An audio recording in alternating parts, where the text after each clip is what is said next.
রাষ্ট্রপতি স্বাধীনতার ঘোষক জিয়াউর রহমানের 45তম শাহাদত বার্ষিকী উপলক্ষে আয়োজিত আজকের অনুষ্ঠানে সম্মানিত সভাপতি, এখানে একটু আমি বক্তব্য রাখবো প্রধানমন্ত্রী হিসেবে আপনাদের সকলের প্রিয় জলঢাকা উপজেলা বিএনপির সাবেক সাধারণ সম্পাদক ও বর্তমান জেলা বিএনপি সক্রিয় মনোনয়ন থেকে শুরু করে উপজেলা বিএনপি, পৌর বিএনপি, ইউনিয়ন বিএনপি এবং অঙ্গ সহযোগের সকল নেতাকর্মীকে আমার সালাম, আসসালামু আলাইকুম এবং সনাতন ধর্মী ভাইদের আদানের শুভেচ্ছা।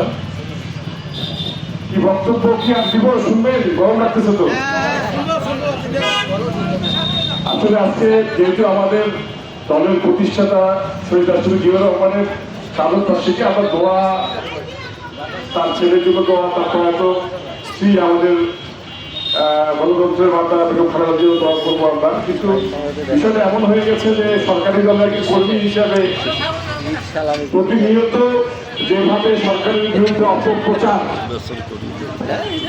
এবং মিথ্যা অপপ্রচার যেভাবে হচ্ছে, এখন সরকারি দলের কর্মী হিসেবে সরকারের তো কোনো মুখ নাই, সরকারের মুখ হচ্ছে কাজ, আর সরকারের দলীয় নেতা কর্মী তার উত্তর দিবে, তাই না?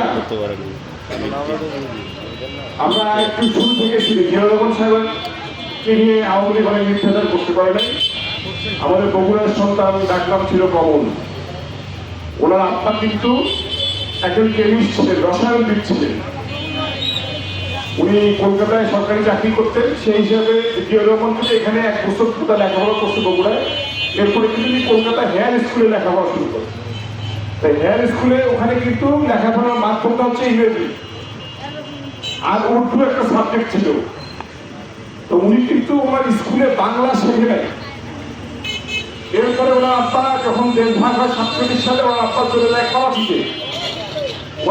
ওখানে উনি একাডেমিক করাচিতে ডিগ্রি কলেজ থেকে উনি, ওনার ইচ্ছা ছিল উনি বৈমানিক হবে। তো প্রথমবার পরীক্ষা দিয়ে কিন্তু উনি বৈমানিক হইতে পারেন, 2 বছর পরীক্ষা দিয়ে উনি সেকেন্ড লেফটেন্যান্ট হয়ে যায়, সেনাবাহিনী চলে যায়।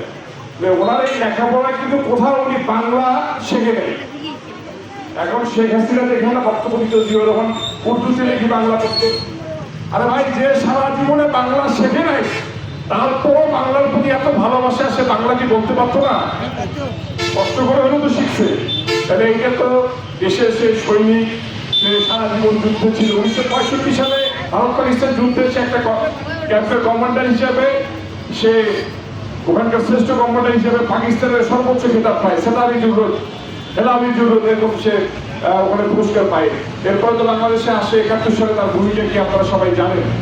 তাহলে জিয়াউর রহমান উর্দুভাষী, জিয়াউর রহমানের বাড়ি পাকিস্তান, এই সব প্রভাকাণ্ডা রাজনৈতিক কারণে করার দরকার ছিল না।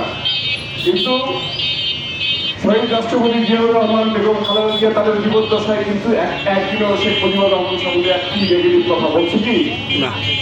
কোনো ইতিহাসবিদ বলতে পারে না তার নেগেটিভ কথা বলছে। এখন আজানের আগে একটা হয়েছে না, যখন ক্ষমতার পটভূমি পরিবর্তন জিয়াউর রহমান ক্ষমতায় আসে, তখন তো বাকশাল ছিল, মানে একদিনের শাসন। তখন আওয়ামী লীগ বলেন, জামাতি ইসলাম বলেন, সকল দলকে কিন্তু রাজনীতি করার সুযোগ বহুদলীয় গণতন্ত্রের প্রবর্তক তাকে বলা হয় যে জিয়াউর রহমান, তাই না?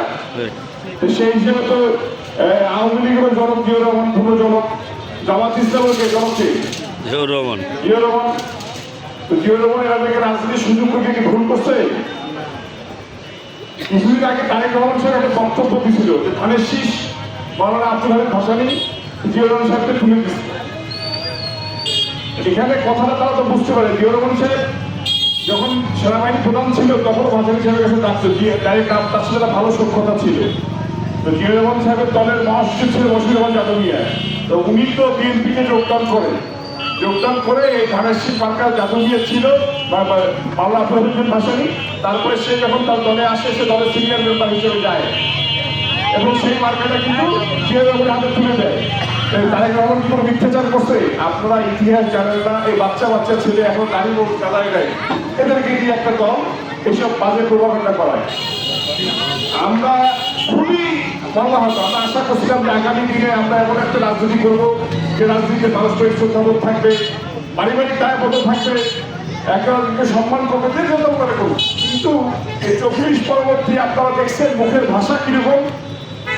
বিশ্রী ভাষা। বোরখা পরা মহিলা মানুষরা আছে, সেখানে কিভাবে দাঁড়ায় থেকে আল্লাহ আকবার বলার পরে একটা এমন ভাবে ভাষণ দিচ্ছে যে আমরা সুস্থ স্বাভাবিকভাবে মানে বন্ধু বান্ধবের সামনে মুখে নিয়ে আসতে পারি। এই হচ্ছে আমাদের রাজনীতি কালচার। মানে আমরা ক্ষমতার জন্য আমরা সব কিছু করতে পারি।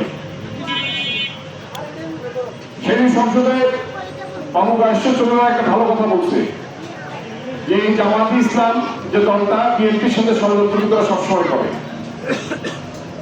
তারা তো এর সাথে সাথে আঘাত করছে, আওয়ামী লীগের সাথে আঘাত করছে, 91 সালে বিএনপির সাথে নিয়ে আসছে, 96 সালে আবার সে বেমানি করছে।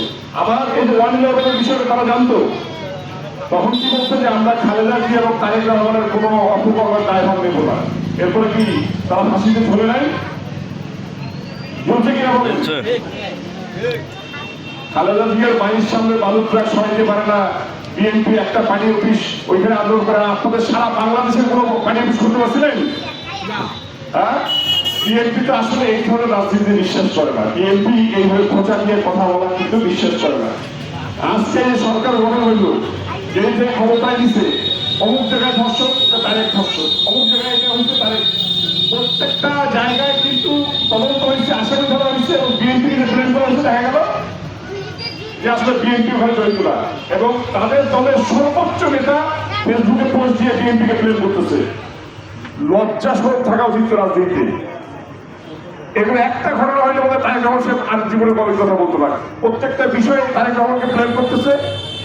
আচ্ছা, এই যে লাস্ট রামিসা যে বাচ্চাটাকে মিরপুরে এর মর্মান্তিক ঘটনা ঘটছে, 7 ঘন্টার মধ্যে আসামি ধরছে, প্রধানমন্ত্রী গেছে, স্বরাষ্ট্রমন্ত্রী গেছে। আচ্ছা, ওইখানে তারেক ধর্ষণ স্লোগানে তার মানে নাকি আমরা দেশের সরকার প্রধানের কাছে কি উল্টো বিচার চাবো, তাই না? সেখানে 7 ঘন্টার মধ্যে আসামি ধরছে, 24 ঘন্টার মধ্যে পুলিশ প্রতিবেদন দিচ্ছে এবং 1 তারিখ থেকে বিচার চালু হবে। তাহলে এই যে রাজনীতির জন্য রাজনীতি, এটা কে করতেছে বলেন তো? তারা সব লোকের শাসন চায় এবং আল্লাহর আইন চায়, তাই না?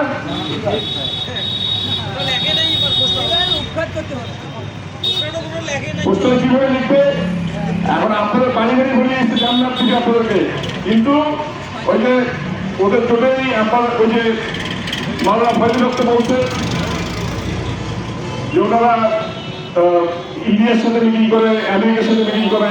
তাইর সাহেব বলছে যে জামাত ইসলামী যে মডার্ন ডেমোক্রেটিক পলিটিক্যাল পার্টি। তা আপনি আপনার গঠনতন্ত্র হচ্ছে শরিয়া ভিত্তিক, আপনি আইন পরিচালনা করবেন, কিন্তু আপনি নির্বাচন কমিশনে ভোটের আগে কি বললেন যে প্রচলিত পদ্ধতিতে আমরা দেশ পরিচালনা করবো। এইখানেই তো বলা হচ্ছে যারা যাদের নিজের বাড়ি নিতেছে কাছে, তাদেরকে অন্যের বাড়িতে ঢিল দেওয়া দরকার আছে? জামাত ইসলাম কি চোর নাই, চালচোর নাই? জামাত ইসলামের দর্শক নাই? জামাত ইসলাম টেন্ডারবাজি করে নাই? শত শত পত্রিকার কাটিং সহ প্রমাণ সহ আমার কাছে আছে। আমার লজ্জা লাগে প্রত্যেকদিন এইসব তাদের এইসব কথাবার্তার জবাব দিতে, কিন্তু তারা প্রতিনিয়ত বিএনপিকে চাঁদাবাজ বলে, কি বলে না?